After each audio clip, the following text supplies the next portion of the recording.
Tayo tinipon ng Diyos sa banal na araw nito upang siya'y sambahin, pasalamatan at papurihan. Sa kanyang pangalan tayo'y nagkakaisa. Papurihan natin ang Panginoon.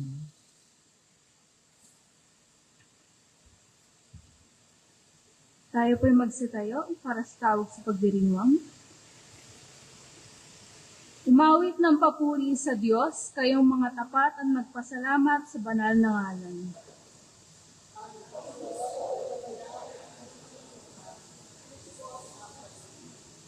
Umawit ng papuri sa Diyos, kayong mga tapat at magpasalamat sa banal na ngalan.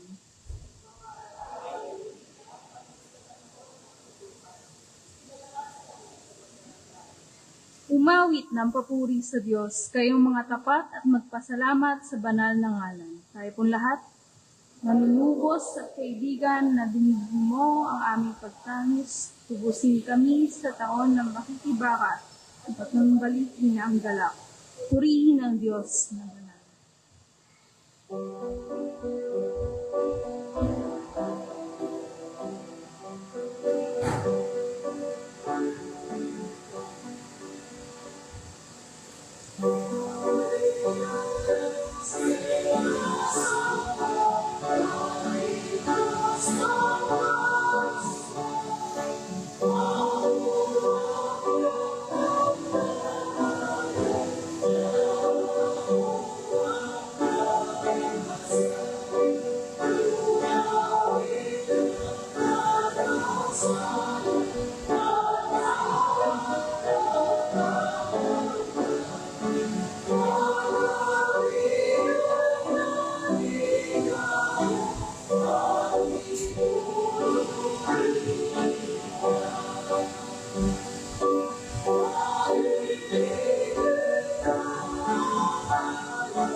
Tayo po'y manalangin, sabay-sabay tayo. Mabuting Paskol, narito kami sa pagsamba ang ibahagi ang kwento na inyong gawa.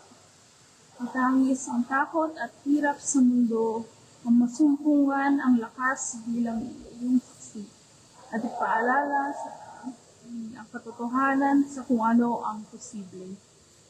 Biging nawa ang bawat dalangin, maawit ang bawat awitin ayon sa iyong naisin. Ilanlin ang iyong karunungan at kapayapaan ay sumaamin sa aming pagkasama-sama. Amen.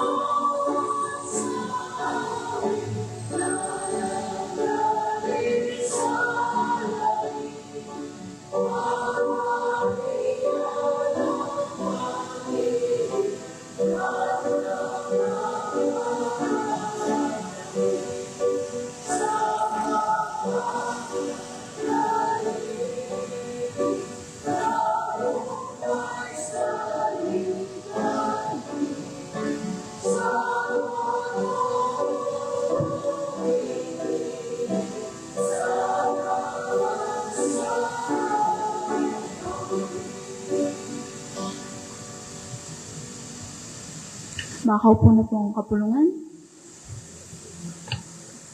Sa saliw ng musika, ating dalhin sa harap ng banal na Diyos ang ating paghingi ng kapatawaran, pagnanais ng pagbabago, pagsangkap ayon sa kanyang naisin, sa pamamagitan ng tahimik at buong kapakumbabaang panalangin.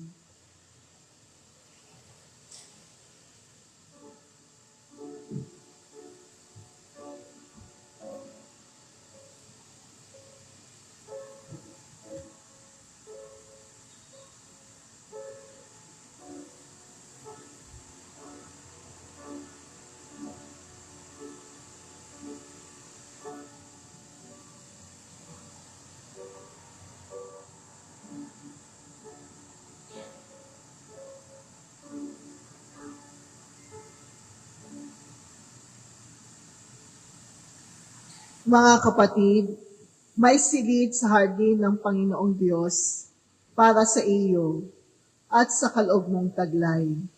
Tanggapin ang habag ng Diyos na itinanim at muling itinatanim ang pag-ani at pag-asa, ang kini ng paggabay at pagbagong kaloob sa buhay. Sa diwang ito, tanggapin natin ang kapatawaran ng ating Diyos at mamuhay tayo na may kapayapaan. Amen.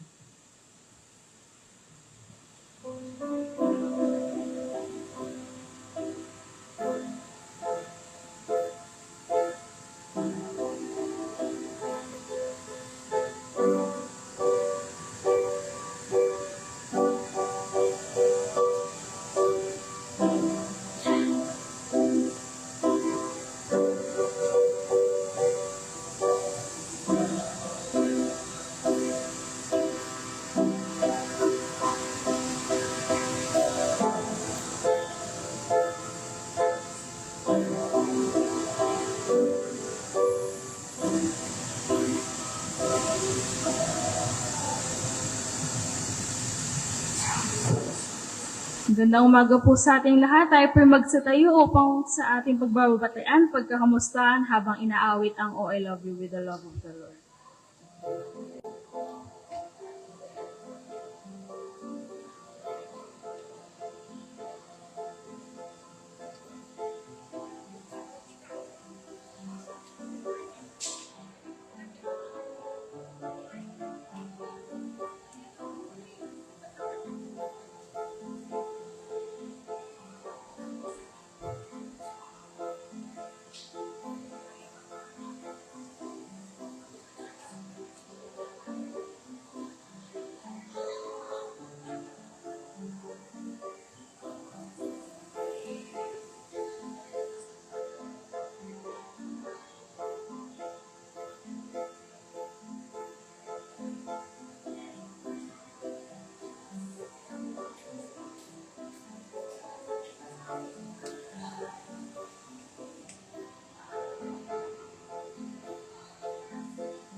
Again po muli, good morning po sa ating lahat. Welcome po sa ating lahat, lalo na sa ating mga panauhin ngayong umaga. Nawa ang ating pagdiriwang ay patuloy na magdudulot sa atin ng iba yung pagkasikap upang maitaguyod ang ministeryo ng ating Panginoong Hesukristo na may buong kasipagan at katapatan. At tayo po ay nagpapasalamat sa Arian Petronio and family para sa handog na bulaklak sa altar. Tuloy-tuloy pa rin po ang ating mga panawagan para sa ating flower offering at liturgies. Makikisulat na lang po sa ating bulletin board. At para po sa mga susunod na gawain, sa July 13, 5th Sunday after Pentecost, or Rural Life, ang preacher po natin si MS May De Los Santos Pariha. Ang liturgist po ay si Brother Jeffrey Laksa, ang offertory ushers ay ang BOCE, at ang flower offering po ay magagaling sa Moreno family. July 20 naman po, 6th Sunday after Pentecost, same preacher pa rin po ang ating liturgy, si kapatid na John Rica Pascua. Ang offertory and ang ushers ay magagaling sa UCM, at ang flower offering po ay Glodovisa family. At sa July 27, 7th Sunday after Pentecost, same preacher pa rin po, si MS May DL Pariha. Ang liturgies po ay open pa. Ang offertory ushers po ay BOD, at ang flower offering po ay U Family. Para sa regular na gawain ng iglesia, ang prayer meeting tuwing Miyerkules pa rin po ng 4 p.m. Although kung may changes po, hintayin na lang po sa group chat. Choir and praise team rehearsal every Sunday, Children and Youth Sunday School ng 9 a.m., Divine Worship Service po ng 9:30 a.m., at ang Sunday School after the sermon except for Sunday. Para naman po sa pang-distritong at komperensyang gawain, Sunday School Teacher, Bible Study Leader, and LFP Graduates Training and Workshop in Discipleship na may temang Teach, Obey, and Follow. Ang input speaker po ay si Bishop Joel Litendero. Sa July 19, 2025, 9 to 2 p.m. sa UCCP Sinaloan Evangelical Church. Ang registration fee naman po ay 150 pesos. Para naman po sa birthday celebrants, for July 6 hanggang July 13, July 6 si Arya Courtney Petronio, July 9 Romel Andolero, July 10 Jenny Micuriba, July 12 Rex Pagkalinawan, at July 13 Muling Diasis. Awitan po natin sila ng Wataglate.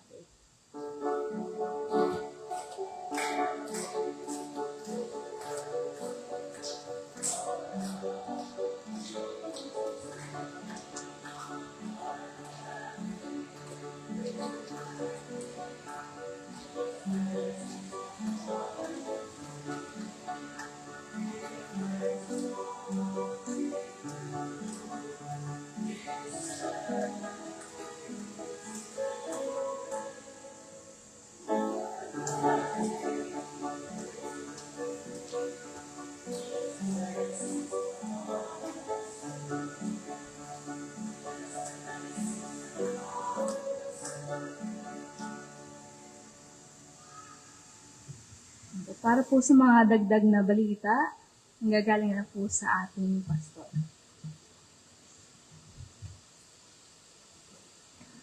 Magandang umaga po ulit sa inyong lahat. Meron lang pong mga dagdag na balita o pagbabago sa activity po na gagawin sa July 19. Tungkol po ito sa training and workshop in discipleship.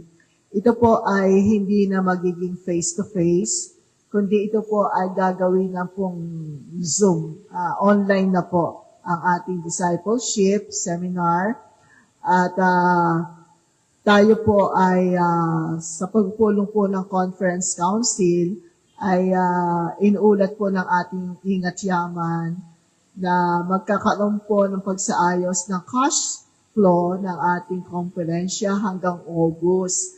Kaya po may moratorium, lahat ng CA ay freeze po lahat. At kung kaya po ay in-encourage na lahat ng programa ng ating konferensya ay gawing online. Ano po? So, sana po ay buti meron kayong monitor, yung mga dadalo, pwede po dito sa church, magtipon-tipon, at para po mas madaling makita po ng sa CN sa monitor. So, ang ating pa rin pong input speaker ay si Bishop Joel Tindero. Ang inaasahan pong dadalo dito ay yun nga, mga Sunday school teachers, mga Bible study teachers, at yung mga lay formation program na graduates. At maganda po ang ating pong pag-aaralan. Ang alam ko po ay meron ding pong ang Rizal District, ang officers ay merong R&R sa Sabado, July 12. Parang nabanggit po ng kapatid na Noel kahapon kasi magkasama kami sa Conference Council at tinignan pa po, i-confirm pa rin yung venue. So, ang atin po dito, officers, automatic po yung mga chairperson ng bawat iglesia lokal. So, ayun lang po yung mga dagdag na balita at nagpapasalamat din po ang komperensya sa UCP Antipolo sa inyong regular at timely na remit ng ating mga wider mission. Kung may alay unlad, alam ko may 5 dito. Kukuhanin ko po yung pangalan mamaya. At amin pong in-encourage na magpatuloy po ang inyong buwan-buwan na pagkakaloob ng inyong wider mission para po makakatulong po ito sa pag-aayos ng ating finance upang pag-aralan ang cash flow ng ating komperensya. At hopefully sa August ay maging maayos na po ito at mag-face-to-face na rin po yung mga ilang programa ng ating conference. So, ayun lamang po.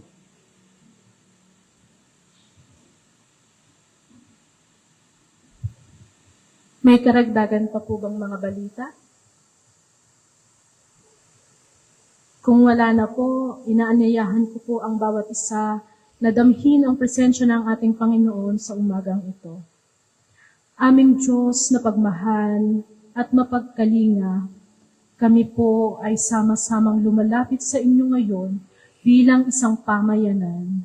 Maraming salamat po sa buhay, sa lakas, at sa biyayang patuloy ninyong pinagkakaloob sa bawat isa. Panginoon, inaalay po namin sa inyo ang aming mga pamilya, naway maghari ang pag-ibig, pagkakaunawaan, at pagkakaisa sa aming mga tahanan.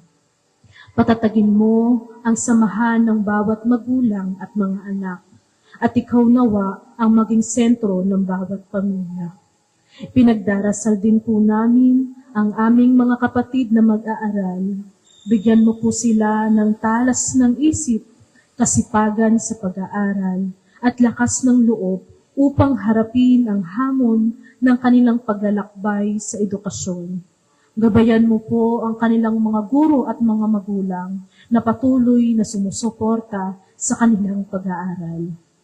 Aming dinig, dinadalangin din po sa inyo ang lahat ng naghahanap buhay, ang mga nagtatrabaho dito sa ating bayan, maging ang mga OFW na malayo sa aming mga pamilya. Ingatan mo po sila sa anumang sulok ng mundo, pagpalain mo ang gawa ng kanilang mga kamay at bigyan mo sila ng kapanatagan at kalakasan. Inaalala rin po namin ang aming mga kapatid na may karamdaman. Gayon din, Panginoon, ang aming kapatid na Rose Nanit, na patuloy na nagpapagaling at nagpapalakas. Idinadalangin po namin ang kagalingan ng kanilang katawan, kapayapaan ng kanilang isip at kalakasan ng kanilang pananampalataya. Ipadama mo nawa ang iyong mapagpagaling na kamay sa kanila, maging gayon din sa mga nag-aalaga sa kanila. Panginoon, inihingi rin po namin ng basbas ang aming mga kapatid na hindi namin pakapiling sa pananambahan sa umagang ito. Naway hipuin mo ang kanilang mga puso't isipan, maranasan nila ang iyong presensya kahit saan man sila naroroon. At higit sa lahat, idinadalangin namin ang buong kongregasyon at pamamayanan. Patuloy mo kaming pag-isahin, palalimin ang aming pananampalataya at gawing daluyan ng iyong pag-ibig at liwanag sa iba. Ito ang aming panalangin sa pangalan ni Jesus na aming tagapagligtas. Amen.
Tayo pong lahat ay tumayo sa pagbasa ng banal na kasulatan. Ang ating pong pagbasa ay matatagpuan sa Lucas chapter 10, verse 1 hanggang 11. At ito po ang sinasabi.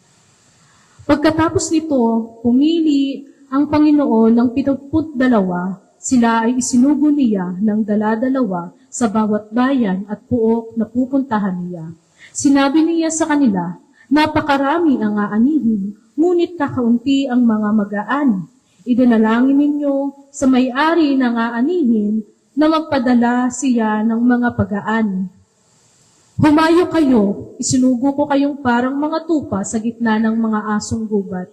Huwag kayong magdala ng lalagyan ng pera, balutan o sandalyas. Huwag na kayong tumigil upang bumati kanino man sa daan.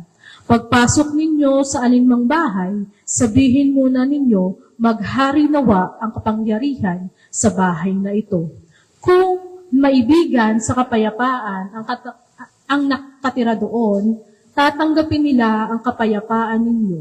Ngunit kung hindi, babalik sa inyo ang inyong pagbasbas. Makituloy kayo sa bahay na iyon at huwag kayong magpapalipat-lipat ng tinutuluyan. Kainin ninyo at inumin ang anumang ihain sa inyo, sapagkat ang manggagawa ay karapat-dapat at tumatanggap ng sahod. Pagpasok ninyo sa isang bahay at tinanggap kayo, kainin ang anumang inihain. Pagalingin ninyo ang may sakit doon at sabihin sa mga taga roon, malapit na sa inyo ang kaharian ng Diyos. Ngunit pagpasok ninyo sa isang bayan at hindi kayo tinanggap, pumunta kayo sa mga lansangan nito at sabihin, pati ang alikabok ng inyong bayan na dumikit sa aming mga paa ay inalis namin bilang babala sa inyo. Ngunit pakakatandaan ninyo, malapit na ang kaharian ng Diyos. Tayo po ay pinagpala na sa pagkakarinig at pagkakabasa ng banal na salita ng Panginoon.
Gusto po namin introduce sa inyo yung ating Song of the Month, ang Holy Forever.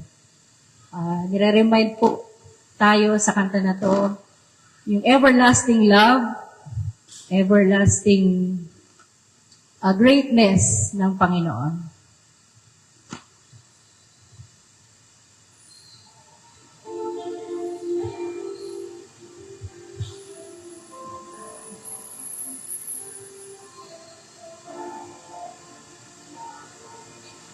Thousand generations falling down and worship, sing the song of ages to the Lamb.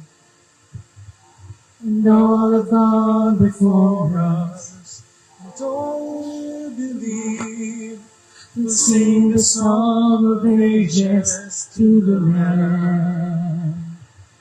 your name Is the highest, your name is the greatest, your name stands above them all. All thrones and dominions, all powers and positions, your name stands above them all. And the angels cry, holy, all creation cries. holy, You are lifted high. holy, holy forever.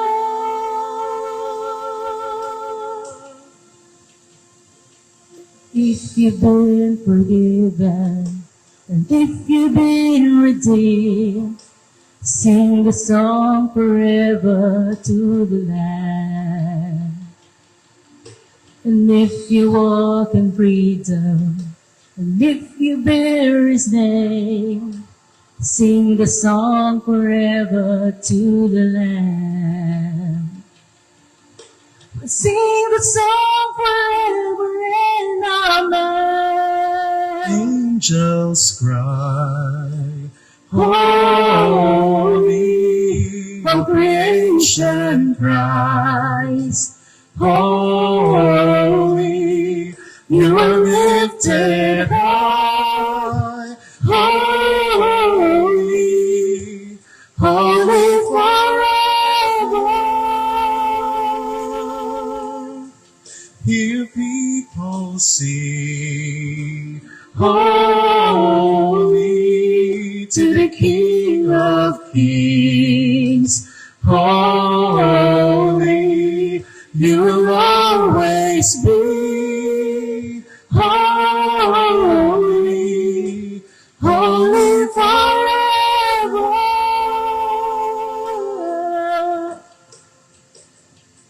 Your name is the highest, your name is the greatest, your name stands above them all. All thrones and dominions, all powers and possessions, your name stands above them all. Jesus, your name is the highest, your name It's the is the greatest, your name stands above them all. All thrones and dominions, all powers and positions, your name stands above them all. And the angels cry, holy, all creation cries, holy, you are lifted high, holy, holy forever. Hear people sing, holy, to the King of Kings, holy, you will always be. Holy, holy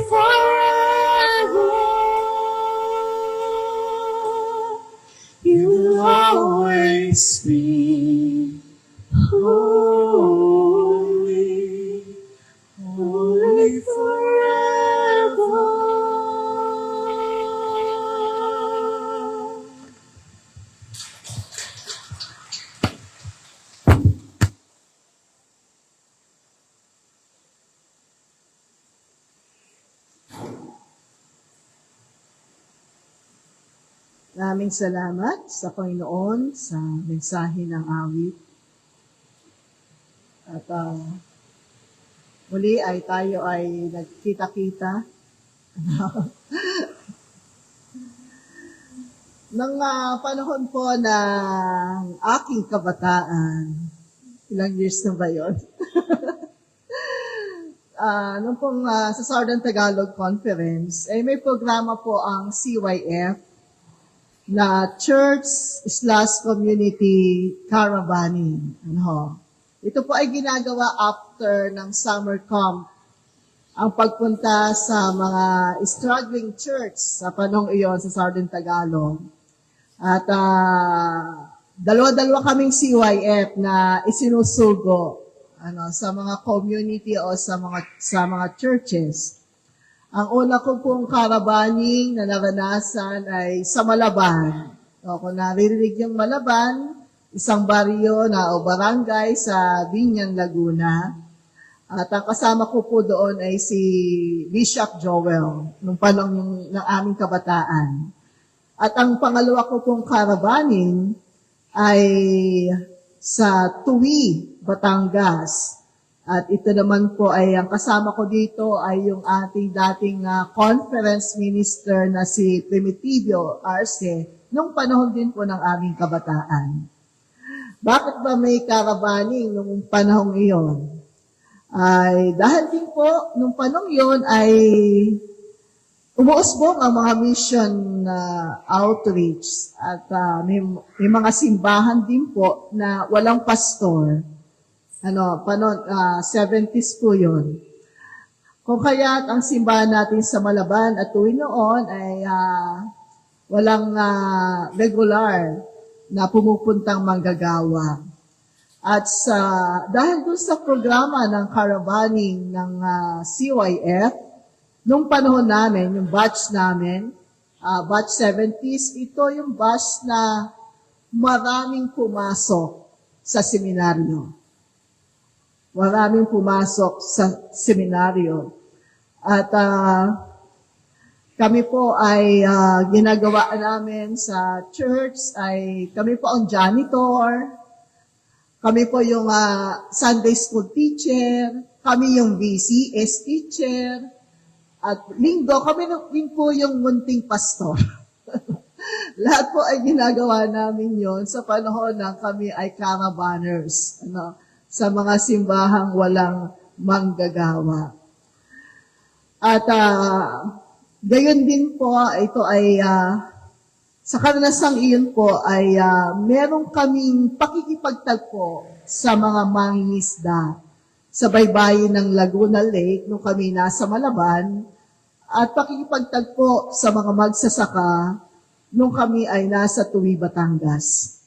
Nakita at naramdaman namin ang pangailangan ng mga manggagawa o ng mga pastor o mga diakonesa. Ang caravaning po ng ating CYF NESCON ay pansamantalang natigil sa panahon ng pandemya. At umaasa po tayo na muli itong maibalik ang programa ng caravaning. Para yung sa karanasan namin noon, 30 years ago, malay nyo, sa karanasan ng mga kabataan na dumadalo sa summer camp, ay maging bahagi din po ng caravaning program at sila din po ay ma-challenge after na makita ang kalalagayan ng iglesia at pamayanan na pumasok sa full-time ministry. At nung po naman kami ay pumasok sa seminaryo, ay may programa namang summer exposure o immersion. Yan. Katatapos lang ni MS May. Ito naman po isinusugo kami mga seminarista na tig-dalawa din. Kung paano sa caravaning, gano'n din po. Sa summer exposure po, tig-dalawa. Pero merong lugar na more than 2. Yun sila, 6 sila doon sa Zambales. Na kami po ay, sa aking pong tig-2 lang po, na magkasama sa isang komunidad. At sa community ay nakikipag-usap po kami sa mga tao at gayon din ang pagbubukas ng pag-aaral ng salita ng Diyos. Ito po yung karanasan ko sa aking summer exposure sa Cavite, sa Bulacan, Cavite. Nasa panong yun po ay babago pa lang dinidevelop na resettlement area. Napakagulo po nung sa Bulacan ng panong yon compare ngayon. Ang pangalawa po ay sa Bicol, na pakikipamuhay naman po sa mga magsasaka. Sa karanasang ito ay nabuksan ang aming kamalayan kung paano ilalapat ang salita ng Diyos sa karanasan ng pamayanan. At kamakailan lang po ay meron tayong 2 exposurees na galing sa Siliman, sa Divinity School. Sila po ay hinost ng NESCON at sa aming assessment, evaluation, ay kanilang ibinahagi ang kanilang mayamang karanasan sa kanilang exposure dito sa NESCON. Sila po, unang salta pa lang nila dito sa ating konferensya, panahon ng summer camp ng CYF sa Rizal, doon po sila nauna ang kanilang exposure. At sila po ay napakayaman daw po ng kanilang naging karanasan sa exposure sa summer camp ng CYF. Noong una po parang nagsimangot sila, parang hindi nila gusto, summer exposure tapos CYF camp. Pero nung sa loob ng 1 linggo na pakikilakbay nila sa summer camp ng CYF, doon nila na-appreciate ang ating programa ng summer camp na ibang-iba sa ginagawa sa kanila sa Bisaya. Talaga pong naging isa sa mayaman na gusto nilang ibahagi sa kanilang pinaggalingan sa Bisaya at gayon din sa kanilang karanasan sa prison ministry dito sa Rizal, sa Laguna, at yung kanilang karanasan sa Pakil, sa mga magsasaka, at gayon din po sa Cavite, sa Lupang Ramos, ay ito ang karanasang hindi nila makakalimutan. Na buksan ang kanilang kamalayan at lalo pa nilang higit na naunawaan ang mensahe ng Panginoong Hesus tungkol sa mabuting balita. Kung kaya tuwang-tuwa po ang kami, dahil sabi ng 2 exposurees na galing sa Divinity, ay kanila daw pong i-recommend na ang NESCON ay isa sa maging lugar, venue, na pagdadalhan ng mga exposurees galing sa Divinity. At alam niyo po bang inggit na inggit yung mga ibang seminarista mula sa Divinity, kasi itong 2 exposurees nito, laging pinipicturean yung kanilang ginagawa. Yung pong mga ilang exposurees punta sa Ifugao, sa UCCP National, ay ibang-iba po ang kanilang karanasan sa naranasan ng 2 ito. Kung kaya't ang immersion, exposurees o exposure and caravaning ay isa sa napakalagang karanasan ng isang tao, ng isang kabataan na magpapayaman ng ating pananampalataya, lalo higit sa pag-unawa kung ano ang mabuting balita. Tayo po ay manalangin.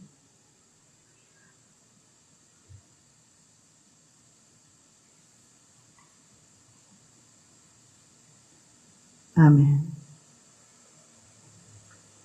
Ang batayang teksto po mula sa aklat ng Lucas ay ang pagsusugo ng Panginoong Hesus sa 72.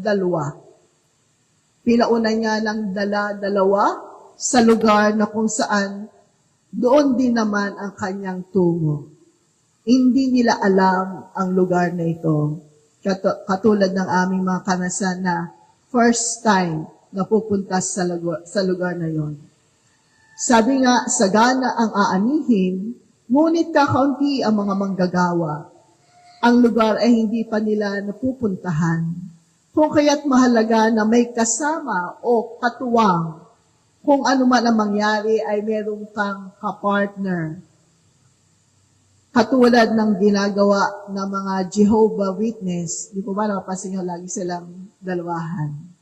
Maging po sa ating evangelism seminar ng conference, pagka sinasagawa po natin ang evangelism seminar, ay may bahagi po doon na isinusugo yung mga dumalo na tigdadalawa sa pamayanan. Kakatok po sila sa pintuan, magpapakilala, at mag-iimbita para sa gagawing evangelism night o evangelism day sa tigdalawa dahil para mas safe, sinisigurado po ang safety at magkaroon ng mutual na encouragement sa pagsagawa ng immersion. May kasama na nagpapalakas din ng loob at tulungan kung paano gagawin ang pakikipag-usap sa mga tao.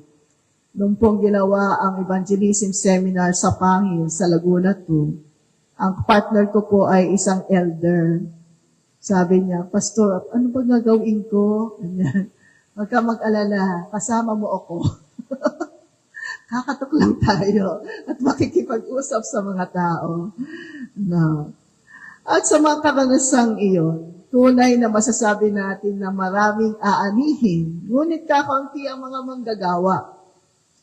Kung sa aming karanasan bilang CYF at bilang seminarista, sa bawat pagpasok namin sa tahanan o pakikisalamuha sa pamayanan, ang bati lagi namin ay magandang araw po, o magandang umaga, pagka hinapon-hapon, magandang hapon, pag ginabig-gabi, magandang gabi.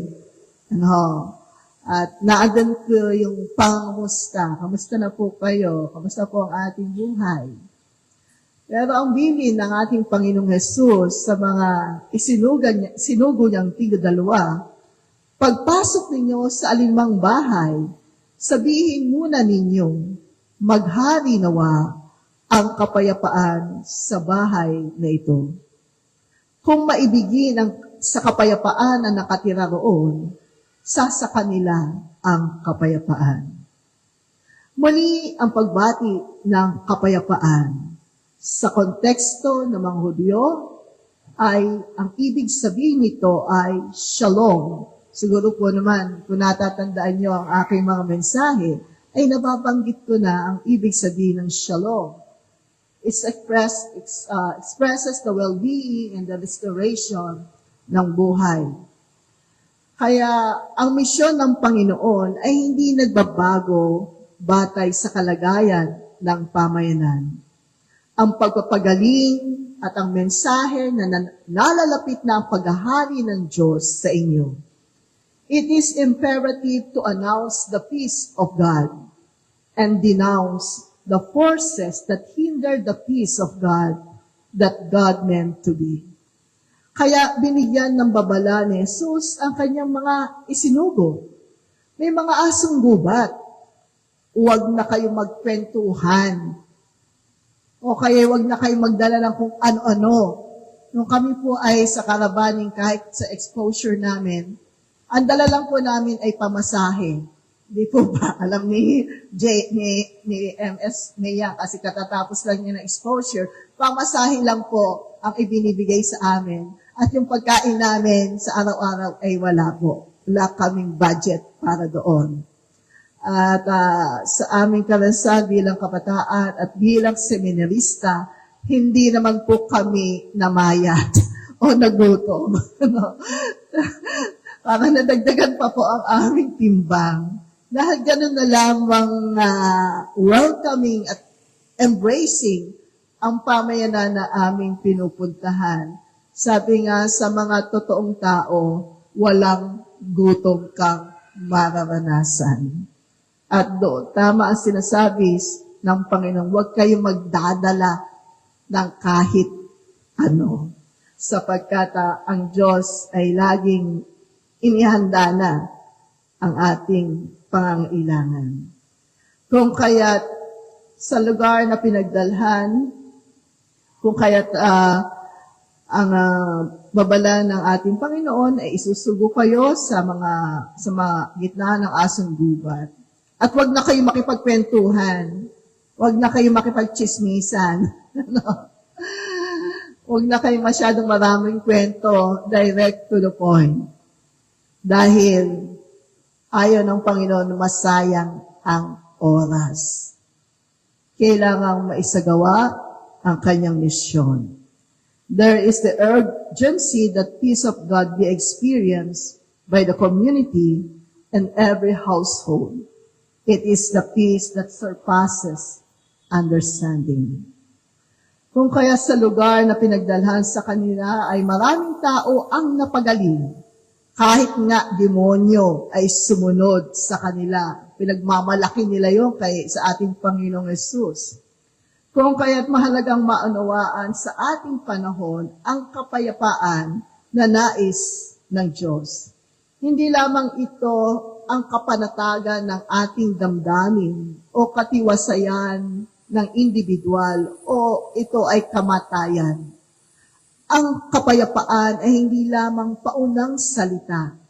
Sa halip, ito ang hangad at layunin ng Diyos na ang pamayanan at ang bawat tahanan ay namumuhay sa kapayapaang ninanais ng Diyos. At sa gitna ng ating kalalagayan, nangangailangan ang Panginoon ng kaniyang isusugo at dalhin ang kapayapaan, the shalom of God, na mayroong kagalingan sa mga may sakit o karamdaman, na ang paghahari ng Diyos ay nangyayari sa pamumuhay ng tao dahil nga andoon ang malasakit, ang pagmamahal. Kung kaya't may kakayanan ang tao na igiit ang kapayapaan ng Diyos na nagbubunga at nagdadala sa bagong kalalagayan. Kung walang nagpapahayag ng kapayapaan ng Diyos, walang pananahanan ang biyaya ng Diyos na nagbibigay ng pag-asa sa bawat tao at sa bawat tahanan. Sa panahon ng mga alagad, maraming hindi tumanggap sa kanila katulad din ng karanasan ng ating Panginoong Hesus. Sapagkat hindi kayang liripin ng kaisipan ng tao ang kapayapaan na marapat na manahan sa bawat nilalang. Ang pagkakasakit sa panahong iyon ay larawan ng kadustaan at kahirapan. Hindi lamang makita na may sakit ang tao, kundi bakit ba hindi nabibigyan ng lunas o nalulunasan ang karamdaman ng mga tao na mga may sakit at hinahayaang na lamang itong lumubha at mamatay. Sapagkat hindi ito ang prioridad ng mga namumuno sa loob ng templo at hindi rin ito prioridad ng estado o pamahalaan ng Roma. Sino ba ang magbibigay ng atensyon sa mahihirap, sa mga abang, sa mga taong matagal nang naratay sa karamdaman? Maraming kwento sa Biblia, 7 taon, 12 taon, na naratay, na bilanggo sa karamdaman at tanging si Jesus ang nagdala ng kagalingan sa kanila upang maibalik ang kanilang buong pagkatao at mamuhay sa bagong kalalagayan. Sa aming lalawigan ng Laguna, ang bagong halal na gobernador, hindi ko alam kung naparating na dito, ang aming pong bagong halal na governor sa Laguna ay si Sol Aragones. Na nagkataon naman po na siya'y kaanib ng ating simbahang UCCP sa San Pablo. Iisa po ang aming home church. Si Governor Sol Aragones, siya po yung kabataan na tinuturuan ko pa noon sa Sunday School.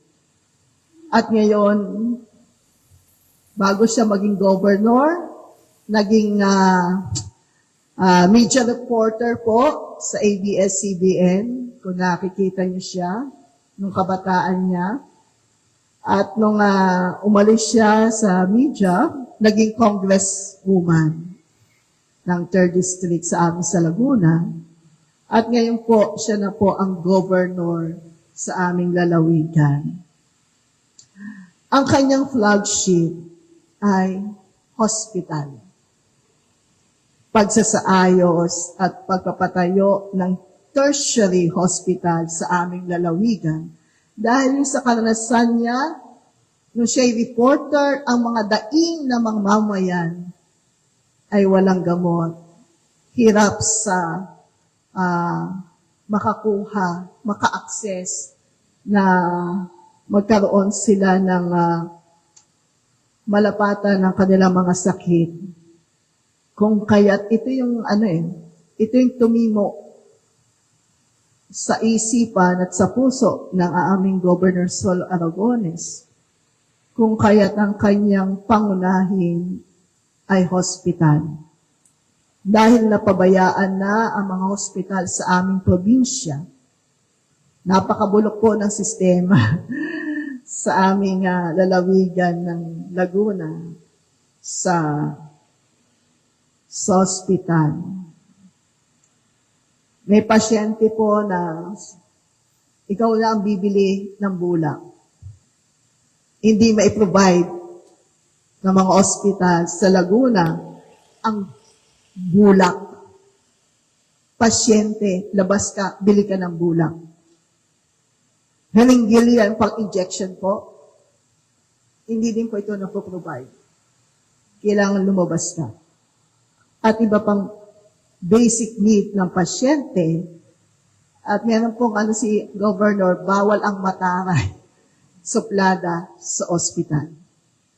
Dahil may mga nurses po talaga, may mga doktor na laging ipinamumukha sa mamayan na ikaw ay mahirap.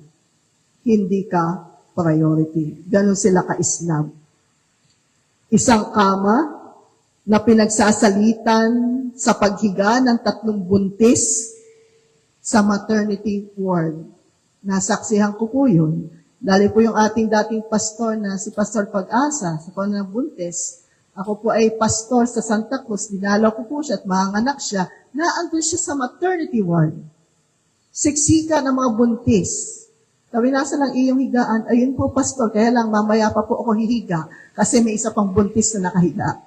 Salitan po kami sa isang higaan. 3 po sila. Imagine niyo po yun. Kaya niyo pa ba natin yung maranasan? Salitan kayo? Ang kakulangan ng pangangalaga sa mga pasyente dahil hindi naman sila mayaman. Mga pangkaraniwang tao lamang. At karamihan ay walang-wala.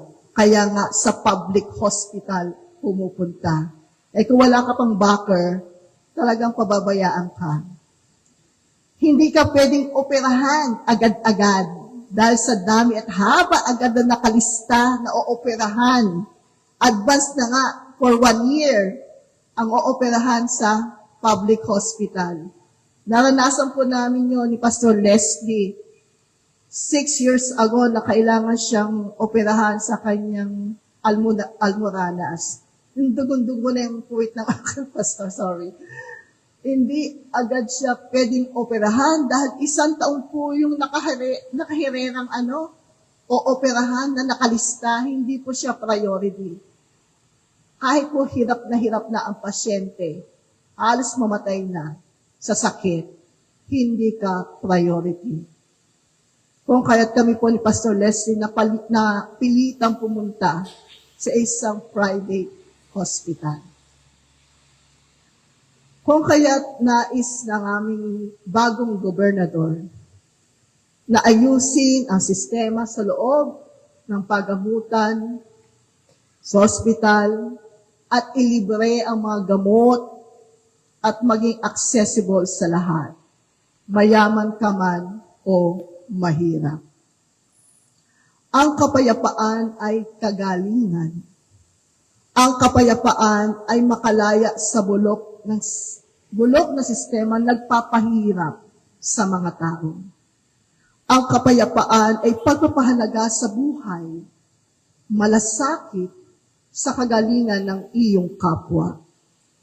Kung kaya't halos buong buhay sa ministeryo ng Panginoon ay ginugol niya sa pagpapagaling. Sa karanasan at kalalagayan ng mga tao, ito ay mabuting balita. Maibalik ang pagkatao ng mga taong hindi pinahalagahan at makilala ang Panginoon na siyang dapat naghahari sa buhay ng bawat tao.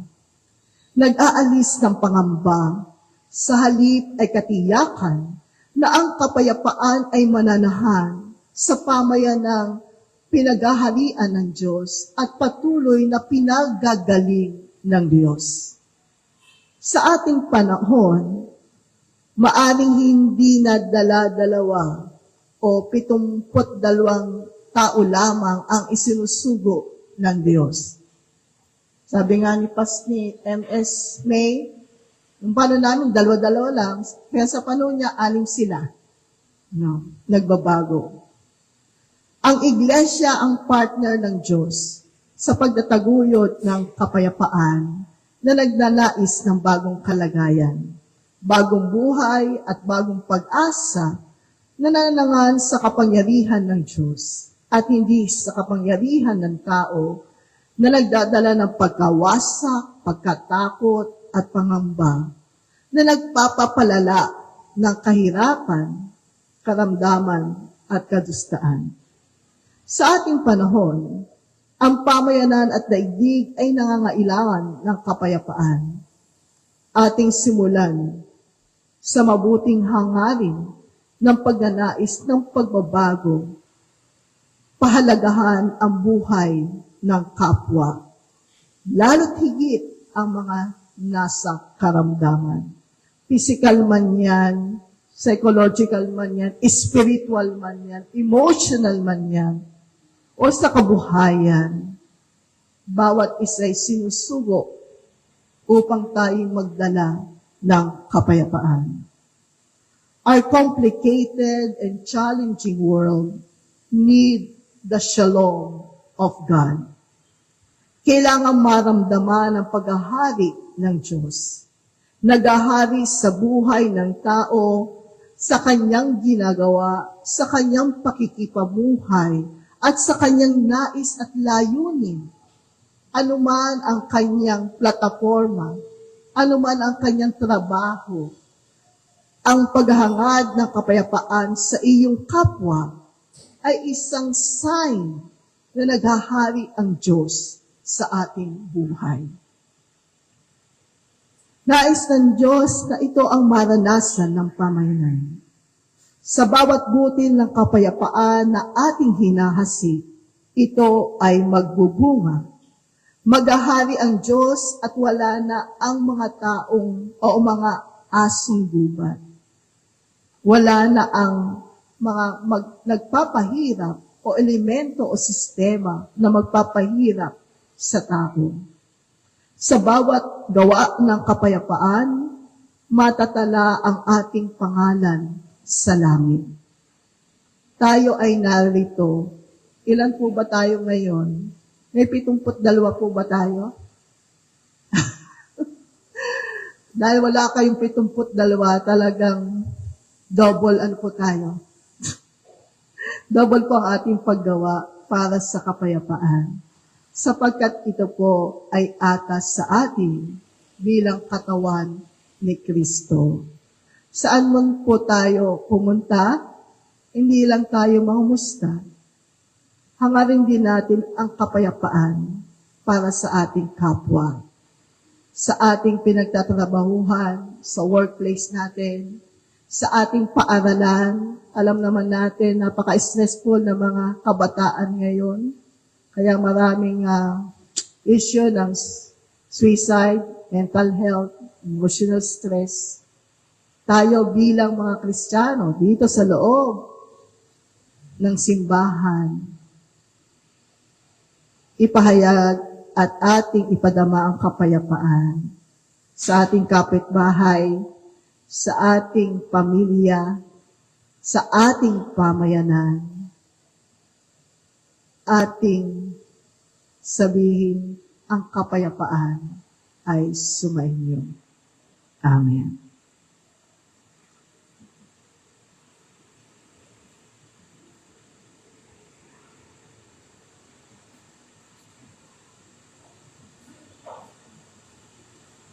Para sa paghahandog, hamon ng Galasya 6, talata 2. Magtulungan kayo sa pagbuhat ng pasanin ng bawat isa. Sa gayong paraan ay matutupad ninyo ang kautusan ni Kristo. Ihandog sa Panginoong Diyos ang bunga ng kaniyang kabutihan.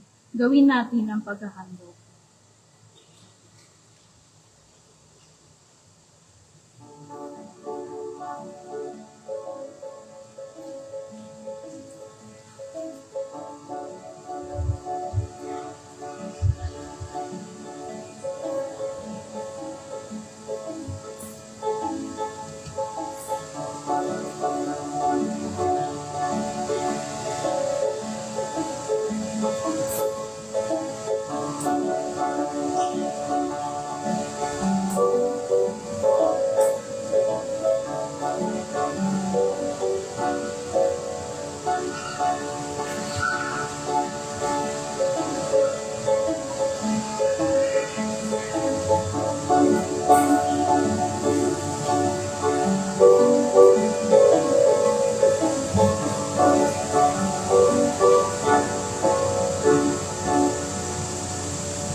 Tayo po'y manalangin. Diyos ng kasaganaan, amin ngayon inihandog ang bahagi ng aming panahon, kakayahan at salapi bilang tanda ng aming pagmamahal sa iyo at sa buong mundo. Hinihiling namin ang iyong pagpapala sa mahandog na ito upang maipahayag ang iyong kalooban at maging ganap ang aming pagnanais na makapagkaloob ng kagalingan at pag-asa sa nagdurusa naming mundo. Sa pangalan ni Kristo, kami nagpapasalamat at dumadalangin. Amen.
Ang kapayapaan ng Diyos ay sumating lahat sa ating sama-samang pagdiriwang at pagsalo-salo sa banal na dulang ng ating Panginoong Hesus.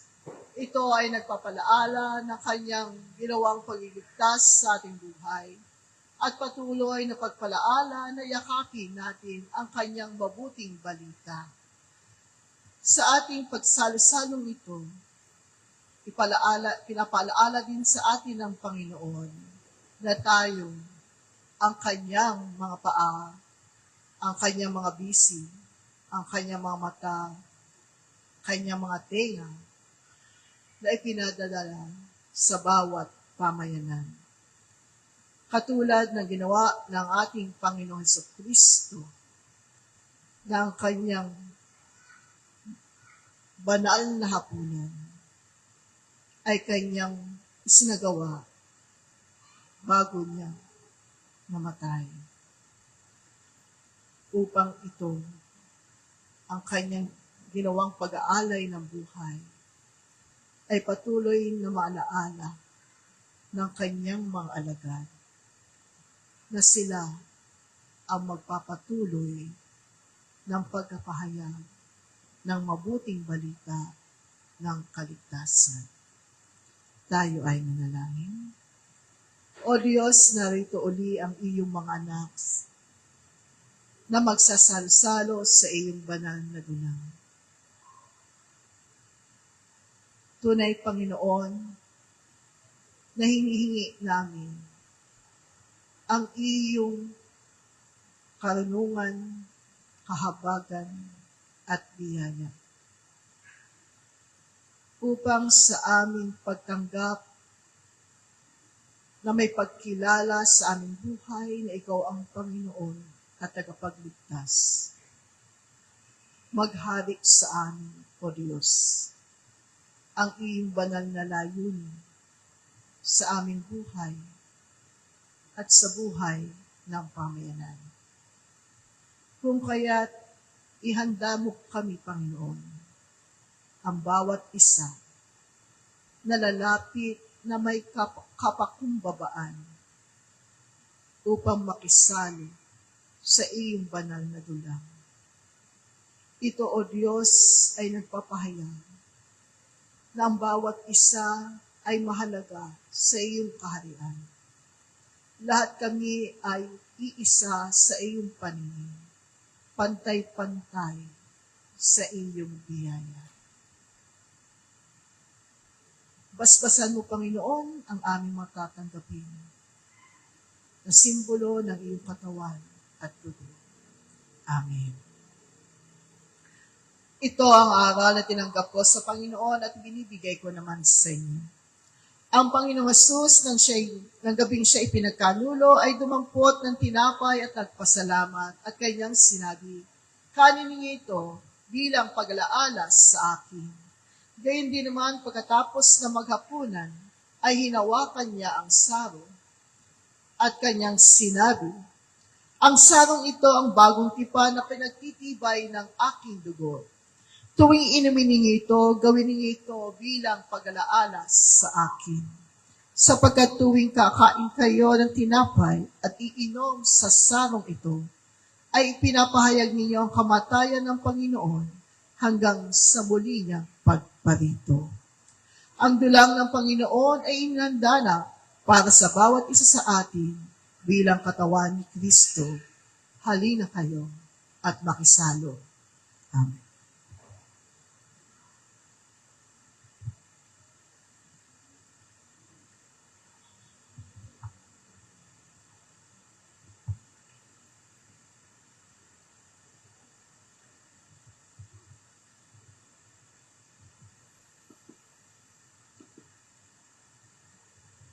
Naway manahan si Kristo sa inyong puso sa pamagitan ng inyong pananalig sa Kanya, upang sa inyong pag-uugat at pagiging matatag sa pag-ibig, maunawaan ninyo kasama ng mga hinirang kung gaano kadakila ang pag-ibig ni Kristo, at naway makilala ninyo ang di matingkalang pag-ibig na ito upang mapuspos kayo ng kapuspusan ng Diyos.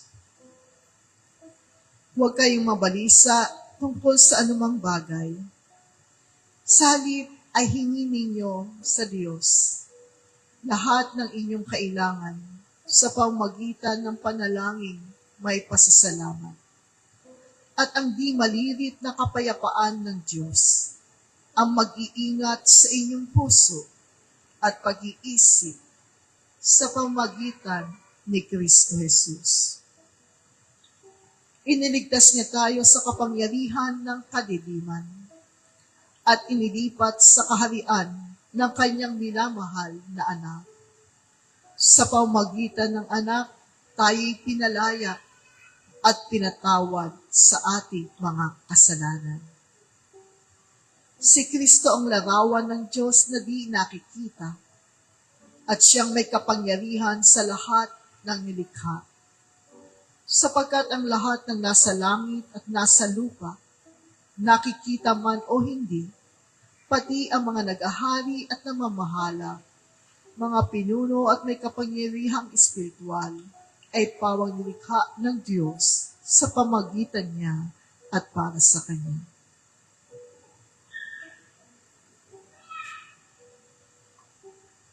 Yamang tinanggap ninyong Panginoon si Kristo Jesus, mamuhay kayo sa paraang karapat-dapat sa Kanya. Manatili kayo sa Kanya at isalig ang inyong buhay.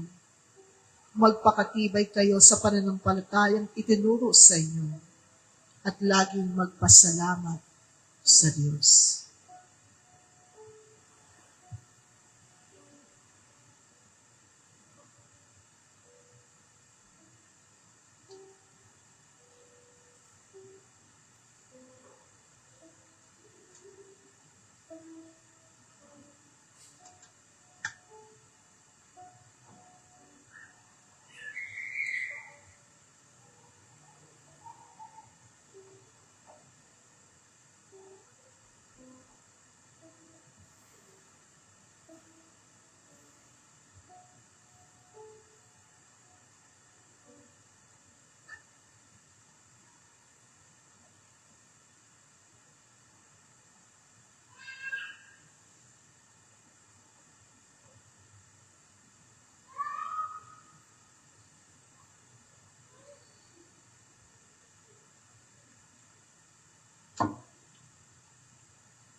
Tayo po tumayong lahat.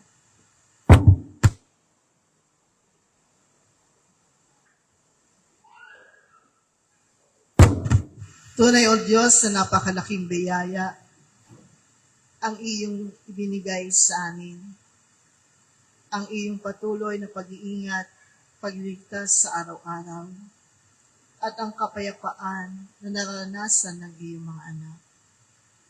Nawa o Diyos, ay patuloy naming maranasan ang iyong presensya sa araw-araw, upang sa gayon, O Panginoon, ay laging nasa aming kamalayan ang paghahayag ng iyong mabuting balita, ng iyong kapayapaan sa lahat ng dako, sa bawat karanasan namin sa araw-araw. Ikaw, O Diyos, ang siyang makita sa aming buhay, bilang kapahayagan ng aming pagyakap sa iyong katawan at sa iyong dugo, na siyang mananalaytay sa aming buong pagkatao, na ikaw ay naghahari sa aming buhay. Salamat sa iyong mayamang biyaya at kahabagan. Kay Kristo na aming Panginoon at tagapagligtas. Amen.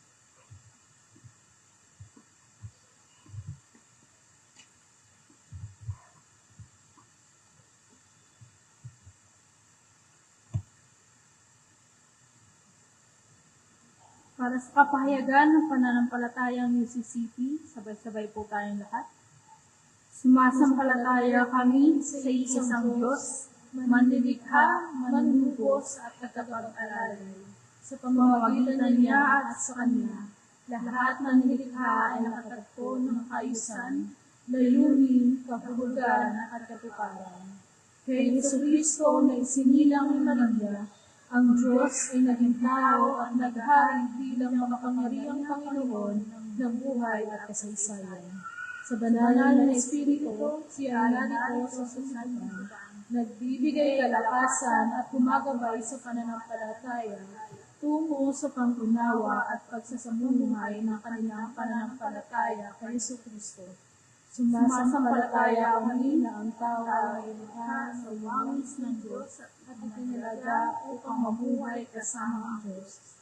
Ang ibang mga tao at ang lahat ng nilalang, na dahil sa pagsuway, ang mga tao ay naging makasalanan, ngunit sa biyaya ng Diyos sa pamamagitan ng pananampalataya, sila ay tinutubos ni Jesucristo na bilang pinagkatiwalaan ng sanglikha ng Diyos.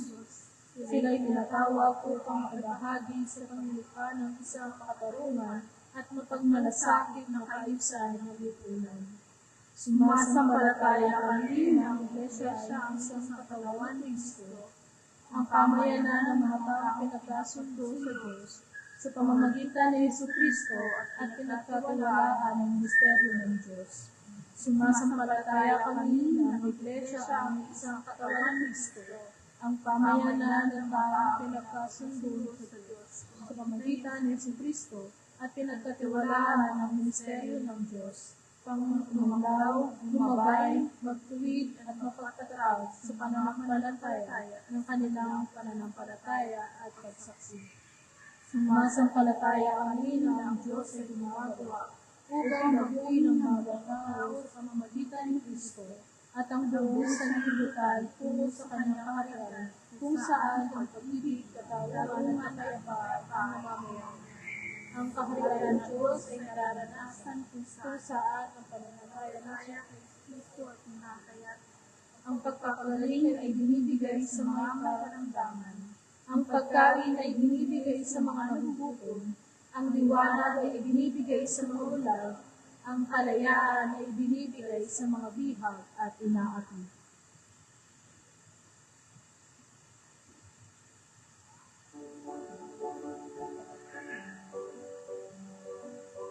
Awitin po natin ang pangwakas na himno habang hinahandog ang 10 piso mula sa puso.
O Diyos, salamat sa iyong pagkatawag sa amin.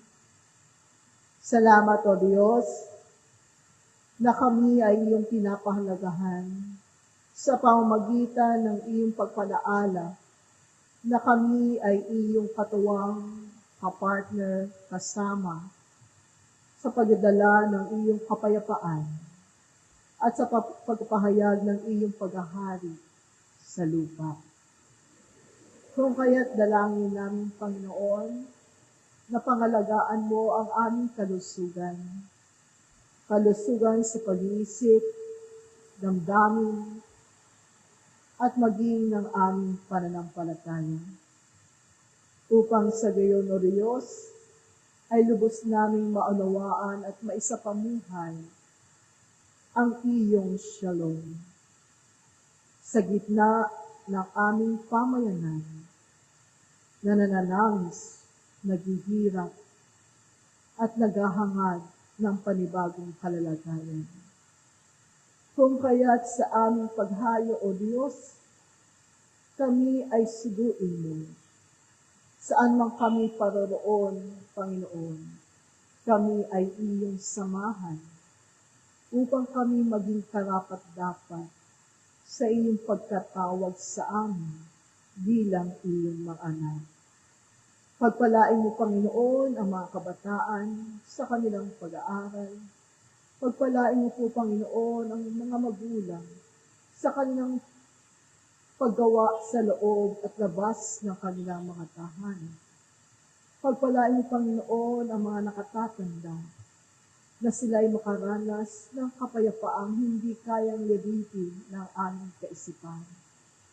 Pagpalain mo, Panginoon, ang may mga karamdaman at sila, O Diyos, ay iyong pagalingin. Pagpalain mo, Panginoon, ang naghahangad ng bagong kalalagayan upang maranasan nila, O Panginoon, ang iyong kahabatan. Hahayo kami, Panginoon, baon ang iyong pag-ibig at pag-asa. At ngayon, tanggapin natin pagpalaan ng Diyos. Pagkatapos ninyong magtiis na maikling panahon, ang Diyos na bukal ng lahat ng pagpapala, ang siyang magbibigay sa inyo ng kaganapan, katatagan at iisang saligang matibay at di matitinag. Siya rin ang humirang sa inyo upang makihatid kayo sa kanyang walang hanggang kalwalhatian, kasama ni Kristo. Sa kanya ang kapangyarihan at magpakailanman. Amen.